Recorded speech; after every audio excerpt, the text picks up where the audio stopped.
as you've seen with the Eagles' ability to stop Green Bay and their ability to stop Detroit, both top 10 offenses, I think they're better equipped to have that ability than the Bears defense is equipped to even play with a limited. And again, we're talking about probably 23-13 type-ish, because the Eagles are not capable of scoring 45 points. All right, John, let's move into this Bears game. All right, let's move. We don't have a show tomorrow, so we got to dive into it now. First, I'll just get your initial thought on the game. Eagles, Bears, Black Friday, 2 8-3 teams. Bears are winners of 4 straight. They lead the NFL with 5 comeback victories this season. They have an offense that is a little stagnant and inconsistent, but they have a lot of playmakers. They got 2 running backs. They got the 2 tight ends. They got multiple receivers, and they have Caleb Williams, who, he is what it is. He's coming along a little bit. He's got great talent, but sometimes he plays a lot off schedule, probably much to what Ben Johnson doesn't want him to do. And then you got the Eagles, who defense has gotten better. Offense has been pretty below average all year long. Let's call a spade a spade. What do you think coming into the game? Just your initial thought on Eagles Bears on Black Friday. Yeah, this kind of reminds me of a mini NFC championship game. Obviously not the same stakes, but I think people are very excited about the Bears. Very splashy because of Ben Johnson and Caleb Williams. And you mentioned some of the playmakers, and they're obviously better than they have been, to say the least. But they're not ready for this spot.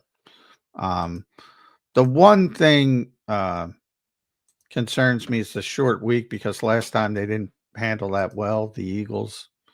But this team's they've won 14 of 15 at Lincoln Financial Field. They never lost to an NFC North team. They're coming off a loss. I think they're going to be very focused from that standpoint. You got a young quarterback against Vic Fangio, susceptible to mistakes. You got a team that relies on turnovers because they give up yardage, and they're facing the best ball security team of the century, and maybe of 50, 60 years. I don't look at this as nearly the daunting matchup that other people have talked themselves in this to be. All right, so the question for you then would be, for me, is where are the Eagles better than the Bears? Because I don't disagree with what you're saying. I understand where you're coming from. Or the Bears might, they're 8-3, but might be a little bit fraudulent, or they might not be as good as their record says they are. But I don't think the Eagles are as good as their record says. I think we're going off of what they did last year. The 25 season has been ugly. It's been a small margin. They have not done anything explosive offensively. The defense, while it's gotten better, still clearly has holes, still clearly has problems. Where are the Eagles better than the Bears? Well, defensively, I think they have a much better defense, much more sound defense, much more structural defense. I think they're, it's hard to say, with the Eagles offense, but, the potential is there. But obviously they don't produce. So the Eagles certainly have the better quarterback from the standpoint of winning games, from the standpoint of understanding what it takes to winning games. That the Bears have a more talented quarterback, but that to me is a different conversation. And I don't think that's particularly close. And they're gonna get some yardage, but they don't. The team, and we're just coming off it. The team that can hurt the Eagles defensively is the team that you just saw, the Dallas Cowboys, or a team like the Dallas Cowboys, that have a very savvy quarterback who can get the football to playmakers. Right. Now, Caleb can certainly do that, but he can't do it consistently. You're going to have these ebbs and flows. Like, he's going to make some plays that you're going to go, wow, that's him. And then he's going to make some plays when you're going to go, really? Which you're not going to have those plays with, everybody make mistakes, but you're not going to have nearly that than a Matthew Stafford or Dak Prescott, players like that who are experienced and things like that. So I just don't think they're going in the right direction. 2 years from now, they might be the best team in the NFC if they can figure out some of the defensive woes, and Ben Johnson can keep Caleb Williams going on a nice trajectory, but they're not ready for this yet. They're not ready for this spot. And I think the Eagles are going to beat them by 2 scores, even with all the issues that they're having. Yeah, I don't think this is nearly as daunting as people are making it out to be. I really don't. Fair. I'm fine with that opinion. The Eagles have been outgained, as Curtis says in the chat, 10 out of 11 games. Obviously, that's not a good trend, and the margin is small. So I happen to think it's going to be a close game. I do think the Eagles will win the game, but I don't. I mean, Well, I've been talking about the yardage differential all year. Yeah. I've been talking about the margin of error dating back to last year. I don't like the style of football they play, the offensive football. I've been very honest about that. But they're a good football team. They're a proven football team. Coming off a loss that they shouldn't have lost, and they're going to have that sort of thorn in their paw. I always talk about spots, and this is not a great spot for the Bears. Now, if they beat the Cowboys 24-21, I'd say, you know what, they might catch them. But the Eagles lost the game. I just they're the Bears are a good young team that hasn't been tested in playoff level football.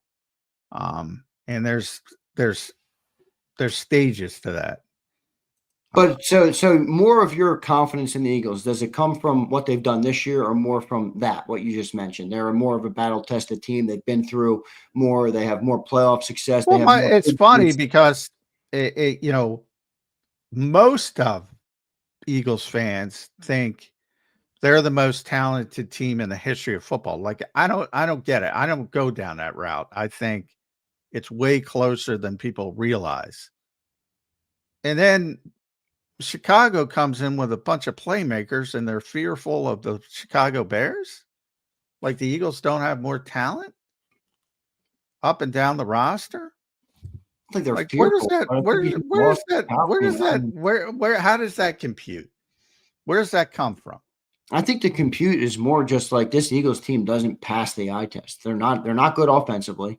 Their defense, while it's made a lot of great strides and there's some optimism there, they're probably still middle of the pack. So where are they talent-wise? Talent-wise, I think they're better than the Bears for sure. I mean, I don't know. You tell me. You said the quarterback's got more talent. They have, while they don't have probably the playmakers. Well, he's got more talent, but it's not all about, there's a lot of guys who have more talent. I'm just answering your question. You asked me about the talent. I mean, I think the receivers are more talented, but are the Bears receivers more productive right now? I don't know. I got to go and look. Bears got 2 tight ends. They got the Loveland kid they just drafted. They got the dual running backs that they use similarly to the Temu version of Jahmyr Gibbs and Montgomery. Yeah. Their offensive lines. But that's where is the sweat? I'm asking where. I'm not the Eagles fan like the people in the chat. I'm not the Eagles fan. Where's the swagger gone? 1 loss in Dallas, best team. Like, the coaches get blamed because they don't accentuate the greatest talent in the history of man. Like, that's the part I don't understand. That's the part I'm trying to get. Like, all of a sudden, to be honest with you, I think a lot of fans are living on that Super Bowl from 8 months ago. That was last season, though. I mean, that's not this year. That to me doesn't really matter for this team. This is a different. Of course, team. That's what they were. That's why you've never heard me call them defending champions. I call them reigning champions. I've said that from day one. Everything's different in the NFL from year to year.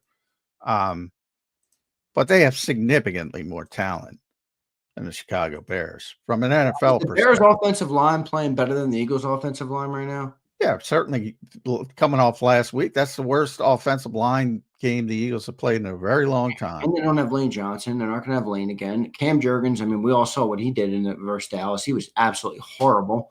Like, Landon Dickerson's been a shell of himself. That's why, I mean, I'm like, I get it. You think it's a double-digit win. You don't really crush teams in the NFL when you don't dominate in the trenches. I don't see the Eagles dominating. Well, I got, again, for what Landon Dickerson has been in his career, he's not nearly up to that standard. He's still better than the vast majority of left guards in the NFL. Like, I think there's a disconnect of, like, where these players are. Like A.J. Brown, not up to his usual standard, but still better than the vast majority of receivers in the NFL. Saquon, I can't even explain. I wish I could, because he has not been better than the vast majority of running backs. Dallas Goedert, again, not what he once was, but Loveland might be better in 2 years, but he ain't better now. Maybe even next year, but he ain't better now.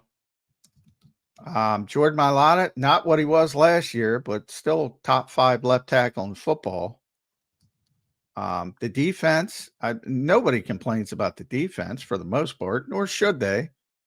Good unit, not quite as good as last year, but better than I expected.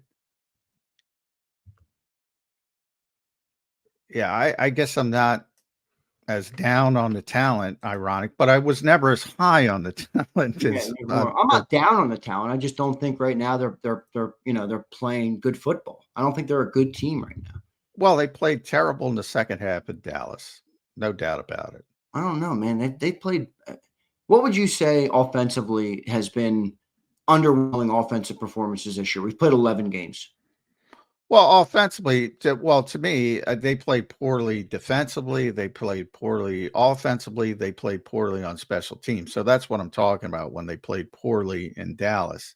Offensively, it's been more of a slog, obviously, but defensively, everybody thought they were better than last year because of 2 weather games.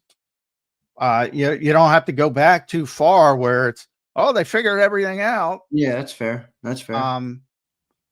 So, I mean, yeah, part of it is the defense was playing much better at times. The special teams was playing much better at times. The offense has been underachieving for the most part for the entire season, for different reasons. And I said, I mean, most of the reasons is the players aren't playing as well. I can only come up with 2 starters who are playing better than they played last year. And that to me is Jalen Hurts and Devontae Smith. And that's it. And I don't count Tyler Steen because he didn't start last year. But he's done an okay job. Better than I expected. I mean, to me, it comes down to that. You got players not playing as well as they played last year, most notably Saquon Barkley. And only because, not picking on Saquon, I say that because of what he was to this team last season. Like, if you have the same Saquon Barkley, I don't think there's much difference from this team and last year's team at all. If you want to boil it down to one thing, which you should never do, but the closest, if you had the same Saquon Barkley season, this would be virtually the same stinking team, maybe even a little bit better. They'd be a little bit worse defensively, which they are. Yeah, I mean, I understand. But maybe a little bit better because I think Jalen Hurts is having a better season than he had last year.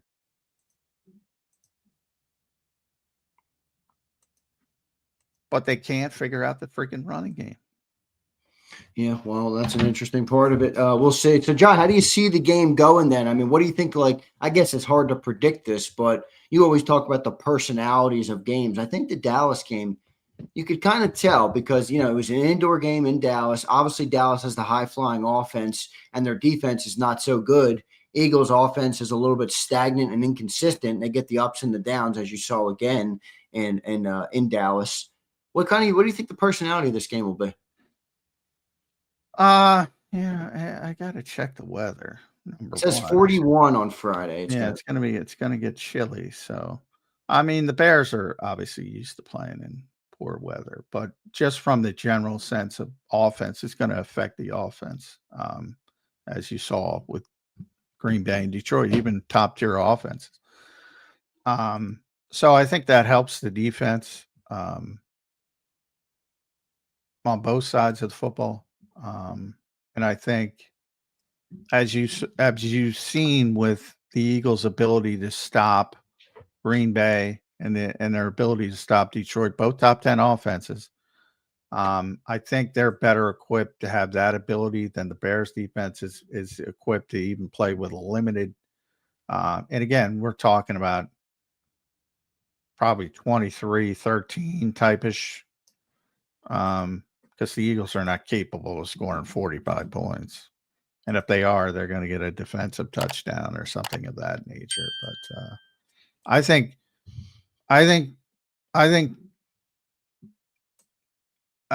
the Bears are going to struggle offensively against this defense. Would it be crazy to say I think the Eagles are going to struggle offense? Well, no, it's never crazy.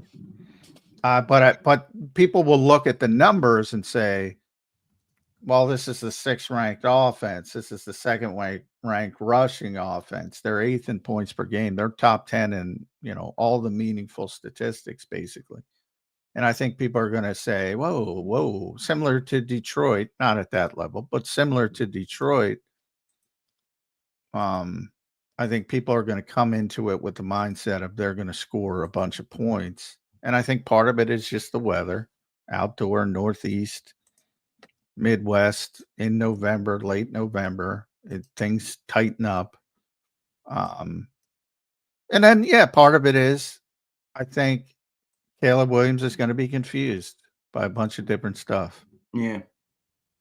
I mean, look, if he isn't, I'll be the first one to come on here whenever we get on after the game and say, well done, young man. But because of Vic, is that what you're saying?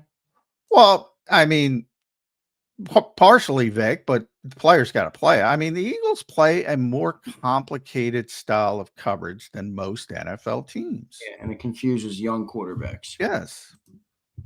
Now, it also, it can hurt you when Michael Carter runs into Quinyon Mitchell in a big spot because you got all these moving parts but again, the positive is Reed Blankenship's going to play. So you got your traffic cop back there. Adoree Jackson's going to play. So you have a veteran guy. Adoree's going to get beat, but he knows how to play. He's not going to make those mistakes. He's not going to pick his own player.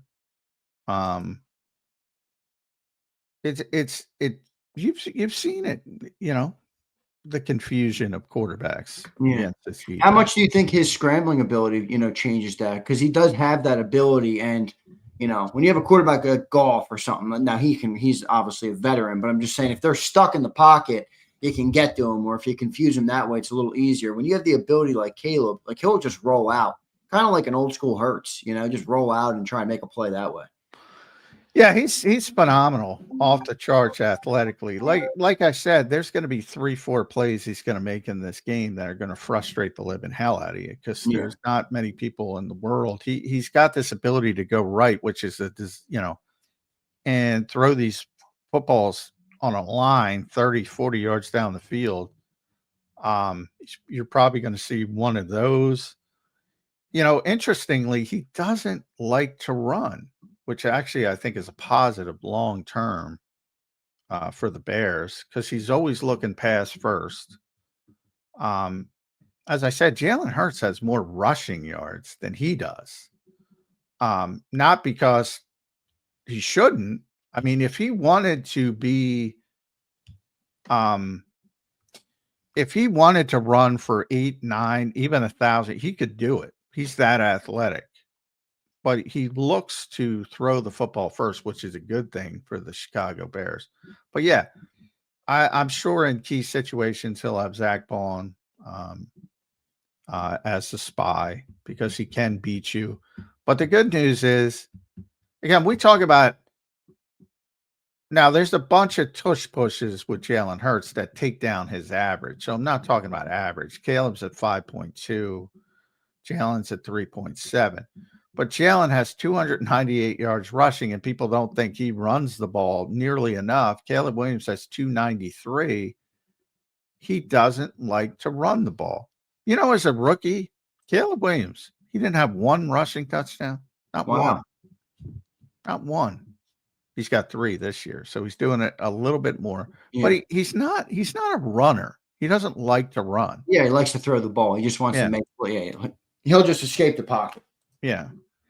And like I said, there's going to be 3 or 4 plays he makes that are going to frustrate the living shit out of you because he's that type of athlete. But I also think there's going to be 4 or 5 times where he's not going to know what he's looking at, and Eagles are going to be able to make some plays, whether it's, pass rush, interception, whatever. Although he has been he's gotten a lot better with ball security as well this year. So he deserves credit for that. No doubt. All right, Johnny Mac, we got 10 minutes left in the show. We're going to have a little fun here in the final 10 minutes of the show. All right. Happy Thanksgiving to everybody. I hope everybody has a great holiday. Don't forget to hit the like button today. John, for the final 10 minutes, real quick, I'll read these 2 supers. Devin says, haven't been here in a little while due to work, but wanted to stop in here and say happy Thanksgiving to J-Mac, Big Z, and the JAKIB community. Devin, thank you, brother. Happy Thanksgiving. Manafee says, don't know the order, but it's O-line, KP, in the run game. Manafee, thanks for the super, brother. Appreciate it. We dove into that, I think that's extensively this whole week. All right, John, I got a couple Thanksgiving questions. Now, full disclosure here, all right? I did not come up with these. I dropped into an AI. I said, it's Thanksgiving, and we're covering the 2025 Eagles. Give me a couple questions that we can have a Thanksgiving theme for the final 10 minutes of the show.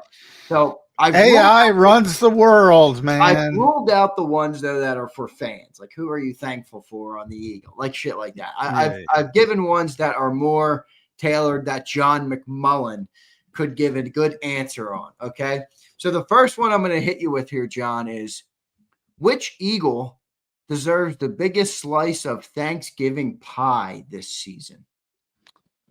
Which Eagle deserves the biggest slice of Thanksgiving pie? Who has been the best Eagles player? Certainly, I got to rule out everybody on offense.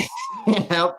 So a lot of choices on defense. Who am I going first? I guess I guess I'm going to go Quinyon Mitchell.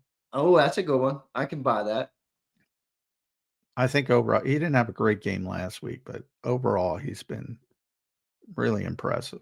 Well, if it wasn't for Michael Carter running into his ass, he might have been able to stop Pickens on that last. I doubt it, but it would have been better. It would have been better. Quinyon's a good one. Jordan Davis, a couple of people saying Jordan Davis, maybe Nakobe Dean. I think that's a little premature. Jordan's got to stay away from pie. So, but no, George's having a great year, career year for him. But come on, guys. I guess Vic Fangio doesn't count because he's Well, you can give it. If you're going to say most thankful, if you want to go the fan route, I would say I'm most thankful for Vic Fangio only because he tells the truth. And that's what I want. All right. What's the Eagles' turkey of the season, a.k.a. the biggest disappointment of the season? Boy, there's a lot of I'm going right at the top, man. I'm going right at the top. Saquon Barkley. From expectations to where it is, right at the top. Saquon Barkley is the turkey of the year. Oof. That's brutal. Many will say Kevin Patullo. Saquon, I think, is the right one. Offensive line could be in the running here, too.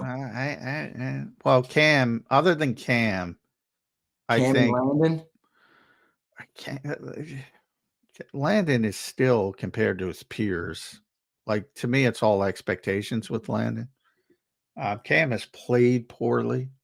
I don't think Landon has played poorly, just compared to his own expectations. And for both, though, I think it's all injury related. I got to pull up.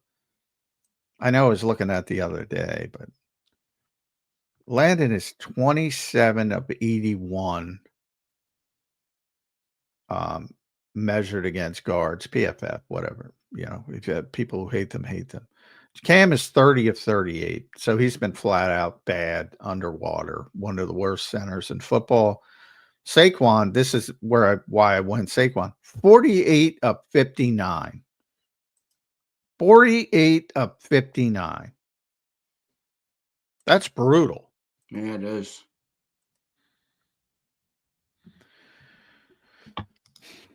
And who saw that coming? All right, so that's the turkey. This one's going to be tough. There might not even be anything here, which is crazy to think about considering how good they were last year. What's been the Eagles' best leftover from last year? What does that even mean? Best leftover? Like you had a great running game. Do you have a great running game again this year? You had a great defense this year. Like what from last year's historic team has now translated and is also a part of the identity in the 25 season? I don't even see one. Sirianni, their style of play, their risk averse approach. Yeah. Oh gosh, that's a bad leftover. That's like the leftover that nobody wants to bring home, but the person who made the dinner wants. That's maybe it's a leftover that the vast majority of people will not like, but maybe like 10%. We got some better ones in the chat. Linebackers, Vaughn, all pro Vaughn. That's a good one. Yeah, I think Zach's been very consistent. I considered Zach for the best, the biggest slice of turkey, but I went Quignon. You could go Zach as well. Very, very consistent player. Yeah, but as far as what is the most, to me, the most unchanging, it's the risk averse philosophy, the style of play, and by the way, they're performing in that small lane at a historic level. Yeah. I think Coop and Quignon are good options there for left. I think linebacker, though, I'm going to go Zach Ball there. That to me feels like the best. You get an all-pro season last year, and he's followed it up with another great one. All right, final one here, John. If the Eagles' offense were a Thanksgiving dish, what would it be? You got like dry turkey. Nobody wants to eat the dry turkey. Turkey stuffing. Stuffing's a little inconsistent, but it's solid. You can go cranberry. Some people love it. Some people hate it. I'm not a cranberry guy, so for me, I think this is very personal. I'm not a cranberry guy, so I would say cranberries for me, but it's basically what you don't like. So whoever out there is what you don't like the most, that's what it is. So you don't think there's people out there that like the offense? No, who is? I don't either. John. I don't think anybody. A couple people were like, "Hey, we're 8-3, just shut up. Why are you talking about the offense? You're crying." No, well, there's always a very small. I'm not talking about the wing nuts. There's always extremes on both sides. Yeah, that's true. I call them wing nuts, the political term. There's always those people. I'm talking about the bass middle. Nobody likes this offense. Nobody. I think dry turkey is a good one for this offense. Well, turkey to me is dry turkey. It's all dry kind of. Tremendous turkey. Turkey's turkey. It's good. So, is it good? I don't know. It's up to you. All right. Those are my Thanksgiving questions here. I wanted to put a small Thanksgiving slant on the show today. I felt like I could do a couple that Johnny Mack would entertain. I think I got him, my guys. I think I got him to entertain it. All right, John, we got a couple minutes left on the show here. We got one more super chat. Let's get to it. Hogan, what's up, Hogan? Happy Thanksgiving, Zander, J-Mac, and chat. Happy Thanksgiving, brother. I see a 49ers versus Eagles matchup coming. By the way, J-Mac, WWE Survivor Series this weekend. Yeah, I got to figure out how to watch that. It's very difficult. Not a lot of time, but John, I watched something on Netflix. Have you seen the show on Netflix where they did like a behind the scenes on WWE? Oh yeah. Man, was I in the writer's room. Interesting. Yeah, good show. I was very enamored by that. I love production, John. I've always loved productions, maybe just kind of in my blood. My dad's the same way. He loves media, loves production, loves stuff like that. I mean, I think if people watch that, they would have a lot more interest or even like understanding and respect for the WWE because it's tremendous how much goes into it. Like, I don't think the common person even thinks about 5% of that. You know what I mean? I feel like it's just scripted wrestling. Who cares? Yeah, it's it's turned into what it is. It's multi-billion-dollar business. and part of the reason is that production. The production, even I know a lot of people in wrestling. I know a lot about. Yeah. I know way too much about wrestling than I should, but even I learned things watching that show. Like I didn't know how big of an impact referees had. I Yeah. just thought there was some. I mean, Crazy. they got a lot of A responsibilities. lot. A lot.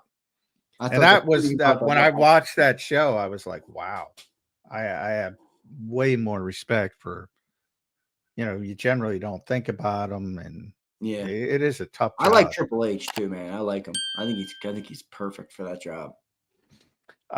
Yeah, he's doing a good job.